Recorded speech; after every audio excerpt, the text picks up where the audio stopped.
My guest for today's session has something critical in common with a couple of very iconic people.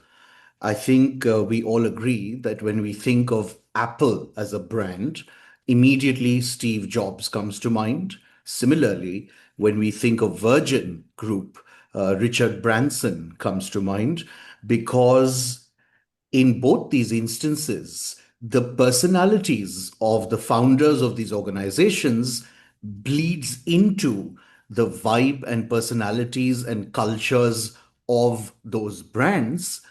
And I think it might be fair to say that our guest today, uh, her own fabric bleeds into her new brand.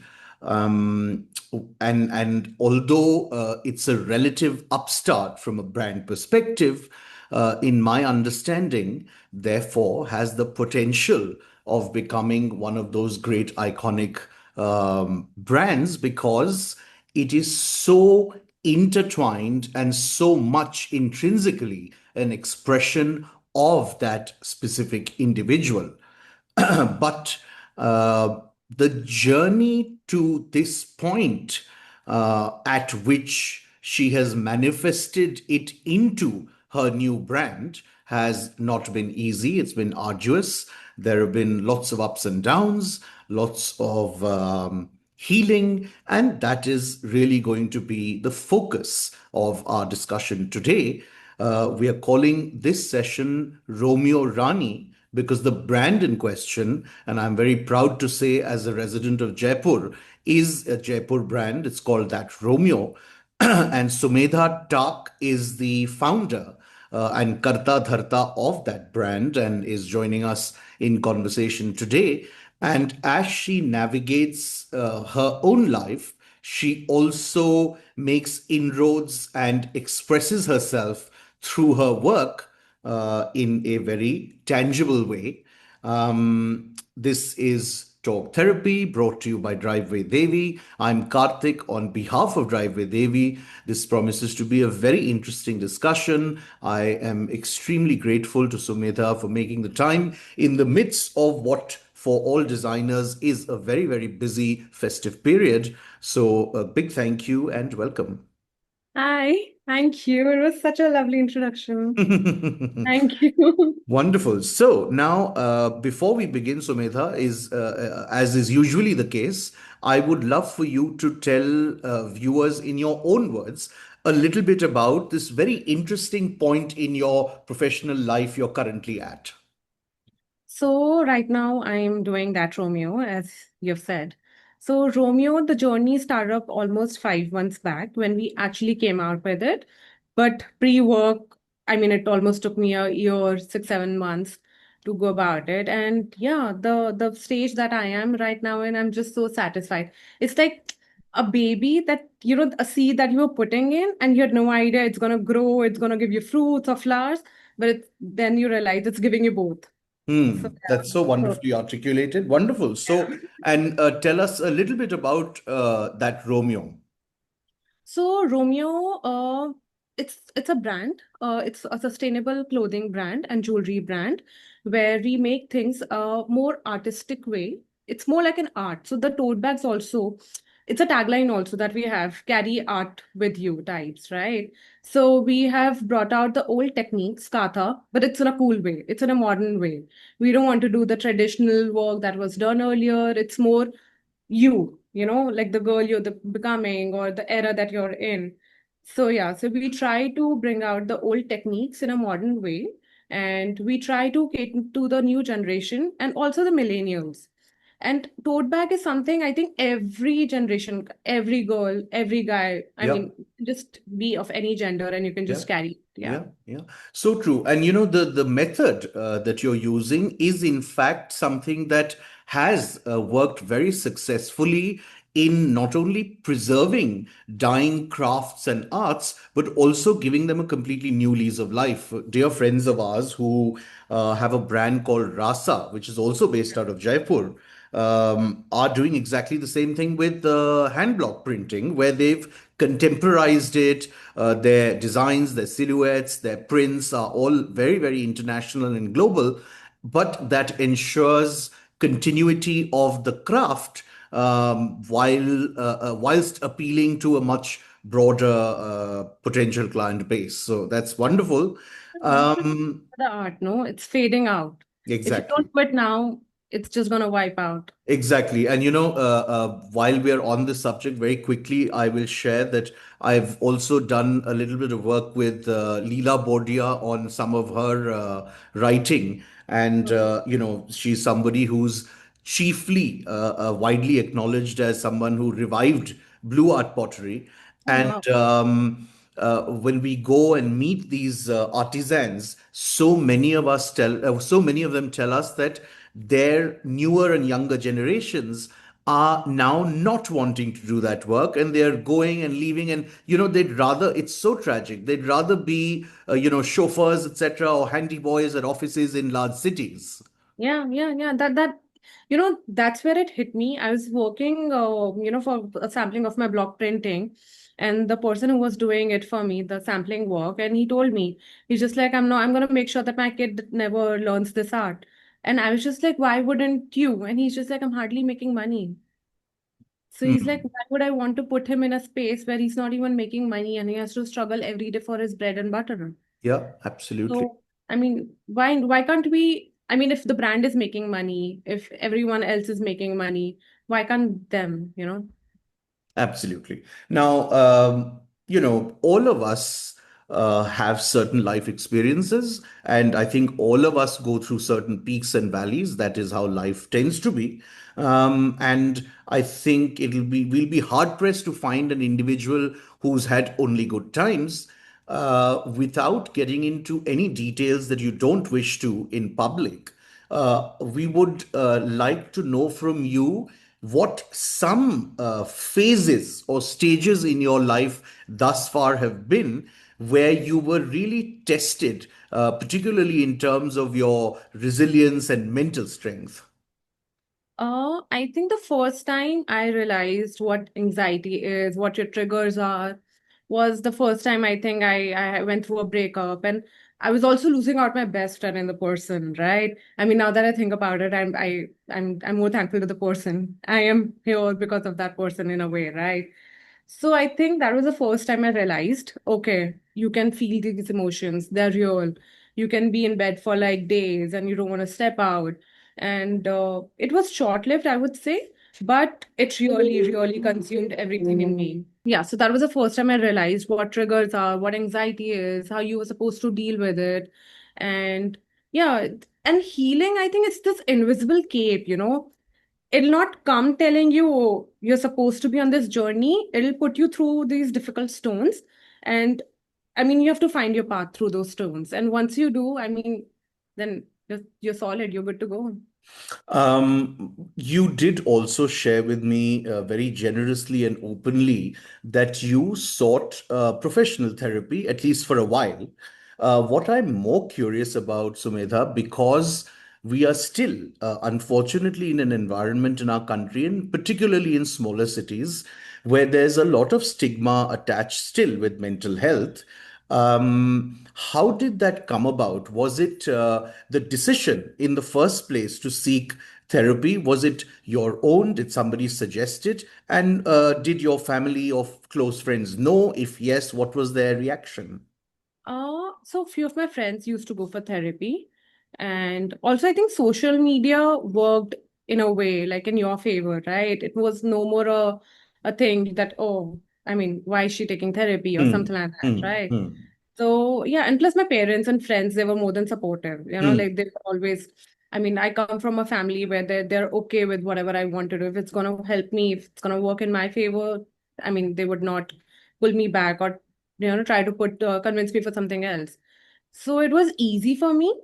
But yeah, I did take few sessions, but somehow it did not work out for Yeah, I me. I mean, mean, that's a very, very, individual thing. yeah. What modality or what form Yeah. or what path of healing works for a Yeah. person. So I wanted to ask you a specific question, Sumedha, but before that, I want to set up a context. And let me add that if you respond to my question by saying, "Aisa kuch nahi hua hai," I'll be the happiest person. My partner and I were living and working in Bombay for nearly a decade. Oh, Bombay is arguably India's most sort of liberated and cosmopolitan city. And then we moved back, and we've been in Jaipur since the beginning of 2014. Lots of instances have happened where we have faced very, very obvious bias and discrimination against women, or rather, my wife has faced lots of situations from the time we had a daughter to all kinds of things that I don't want to get into. Suffice to say that there have even been instances where somebody's rung the doorbell at home. Anuja has answered the door, and the person standing there has said, "Koi ghar pe nahi hai kya?" So, what I'm simply trying to say is that we are in a part of the country where there is a fair amount of patriarchy and there's a fair amount of gender discrimination.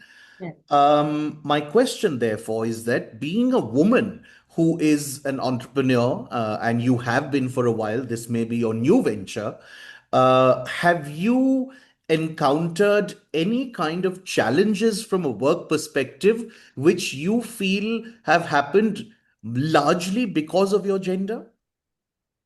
I would say not at work because Mm-hmm. I deal with people of my age. Mm-hmm. When it comes down to labor and everything, I mean, it's different because it's a like you're paying them to get your work, Right, right. right? So they will be respectful. And Hmm, again, hmm, it's hmm, like hmm, third hmm. party thing Hmm, that's happening. Like if you go for hmm, printing, you're working with someone, you're directly not dealing with hmm, the hmm. labor and everything. But personally, yes. In terms of work, nothing like that. I mean, I've had conversation where also I think you start becoming thick-skinned with time, but not at work, not that much. But the funny thing about time is that either you can become thick skinned, which is a better way to be, or there's a very, pardon the pun, thin line between becoming thick skinned and actually normalizing Yeah, discriminatory behavior. yeah. Um, I and when, am. and when you say not in the professional realm, I'm delighted to hear that. But would you care to, loosely give us like an example or two otherwise where you've noticed this? Yeah, personally, like I was living in Delhi for almost 7 years. Again, like I was just with my flatmate and everything. Similar incident happened where someone rang the bell and he's like, "आपने पानी मंगाया था." And I was like, "नहीं." And that's so luckily I had not opened the door. My flatmate had opened the door, but I had stepped out just a while back and my keys had fallen down. Mm-hmm. Maybe the person traced it and followed me and Mm. everything, right? Wow. Multiple incidents. I mean, there are a lot of them personally that happened. And that's when I realized that was one of the reason I wanted to move back to Jaipur also because I was working all by myself in Delhi. Mm-hmm. I started working and I was just like, okay, if I'm doing something of my own, I'll rather do it at home and in Yeah, my own sure. speed because there are a lot of times you have to, travel on your own, be here or there, deal with people directly. You have a lot of help here. So it becomes much more easier not dealing directly with a lot of people, So for solo traveling, oh, when you decide to take solo traveling, there are times when you really can't step out Yeah. a certain time because you're just scared you know so that happens although you really want to, so you try to get up early, cover it up, till Mm-hmm. the sun Mm-hmm. I mean sets and everything. So and that is something, why do you have to settle for it? But then Absolutely. my own safety, and because you're in a different country all by yourself, you don't know anyone, everyone is a stranger to you, you can't really trust people. Now, So I think this is you've something. inadvertently brought up a very, very critical issue because we also on our platform have had very detailed conversations with psychologists, with women Yeah, psychologists who have actually said that this threat perception that is ever present for women, for the woman gender, has over a period of time become so deeply ingrained and manifested in such sad ways that the entire body language of women has changed. And we see, and studies have been conducted where, women, because of this looming, ever present threat, are not, for example, erect and confident. You're always on the lookout, you're always on high alert. What do these kinds of circumstances, or what have they in the past done to your mental state? Has it been something that has been very consciously on your mind, or it's been somewhere at the back of your mind? Earlier, like I mean, when you're really young and when you face this for the first time, like first few, you try figuring it out. Okay, this is happening with me, my friend, or this random person that I just met. We are all sailing through the similar boat, right? And with time, you start realizing, okay, this is the reality. You can't change it, even if you want to change it. It's not changing. I mean, you can take steps towards it, but it's a very slow process. I mean, let's be real, right? So, I mean, the only thing that you can do is become self-aware. Right. Look out for your own security, your own friends. I mean, when you're traveling, let's just say if I'm taking a Uber at later in the night or something. So I'll make sure I'll share my location with my parents or with my friends, or I'm on a call with someone. I mean, it just happens so naturally. Despite I know I mean, it's tracked. You have the driver's number. I mean, it's full safety and everything and also. But you've heard similar incidents happening, right? So, So so it would it be fair? Sorry, I'm interrupting. Would it be fair to say that alag degrees mein, because obviously it varies from individual to individual, but there is a certain amount of self censorship and a compromised way in which you're leading your life. Yeah, no, not really, I would say. I mean, it just becomes your second nature. Hmm. I mean, you become so regular about it, like how, I mean, the AI has come up, right? So you're becoming used to it. It's the same way. You start becoming so used to it that it's real, it's happening. So it stops bothering you also. I mean, it's becomes your nature. कि अच्छा ठीक है, ऐसा ऐसा ऐसा होना है, let's just work around this. But then Are there spaces at all where you feel safe? yeah, when I'm in a group of people, if I'm traveling, Hmm. right, I'm more free. I can have like another drink to add up. Sure. Right? I mean, you're in the safety Hmm. Hmm. pack, Hmm. right? Hmm.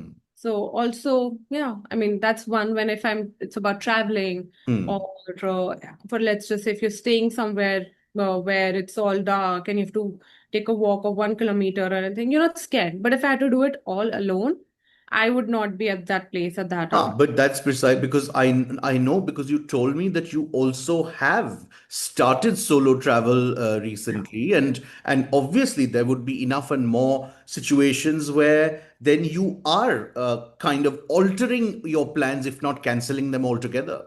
Yeah, yeah. So this goes now. I mean, for a guy, it becomes much more easier. He doesn't have to process all of this. So sometimes that somewhere can bother you. Yeah, But again, I mean, I'm a kind of a person. I mean, it's different for all. But I sure. think I have become a person where I'm like, if I let myself get bothered by this, I lose out on the fun, the time that I have right now So also. true. So So that's how I just balance it yeah, out. I mean, that's a very practical way of looking at it. Great. Now, let's come finally to the central reason, actually, that we are doing this dialogue. And you told me, okay, so in my understanding from what I've observed in the little interaction we've had, I think it's fair to say that uh, in your own sort of healing journey, you have pulled yourself out first and foremost from a very bad place. There has been a certain amount of reinvention. There has been a certain amount of recognizing your true purpose, and then manifesting it now in certain very concrete actions. So actually it's a fair amount of evolution that has taken place. My central question therefore is that without actually using any particular expert help or modality, explain to us your sort of healing journey, because a lot of it has been done by yourself. So I went for sessions when I was not able to, process and work my things out. And I went for 3 or 4 sessions, I feel. And I realized this is not something that I want, right? I mean, I'm a kind of person, if I need help, I would just call up a friend and Hmm. like have a conversation and everything. And Right. I was just doing the same thing. Hmm. I mean, the law, again, it's different for all. But at Sure. that time, it was not working for me at all. And also, I am not someone who's supposed to be like put in a box and like having conversation. I need to be out in the nature. And that's when I realized, okay, we become our own hero. Let's heal this. Like, I mean, you're not supposed to be in the space that you're in. So how do we work this out? And that's when I started taking myself out for coffee. And that's how, I mean, that was my first solo Right. thing that I did all alone. I used Hmm. to take my book, my journal, I used to write, read, whatever used to come through my mind. I used to write it all, everything. It's like writing down letters to universe or God or anyone, right? It started from there, and I saw a change in myself. I saw I was coming out from that space Hmm. slowly, and it was beautiful, and I was figuring out myself in a very different way. Something basically start sitting with myself. It's so important to learn to sit with yourself, to be Hmm. with yourself. Hmm. And that's where I think I realized, okay, this can be real. And after that, I took a trip to mountains. That changed completely for me. I was walking down the mountains. I did a night camping, like trekked for like 6 hours and Hmm. everything. Hmm. I was hopping from one place to another, and I realized how much I love nature. Hmm. How we just take it for granted. I mean, it's Sure. heaven. We talk about heaven. I mean, it's right there in front of you if you look at Hmm. it, right? I'm right. So that happened, and that's how my journey started off. I got back to my colors, my canvas. I realized it's so therapeutic to paint with your hands, Yeah. and I did not let anyone come in between what I wanted to do and Hmm. what was really working out for me. Hmm. I think I started becoming very self-aware about this is me, this is what I want, and this is who I want to become. When all of this becomes very clear to you, so you start working. I mean, you start opening up doors for yourself, Hmm. right? Hmm. Instead of waiting for someone to come, put the key, and open the door for you.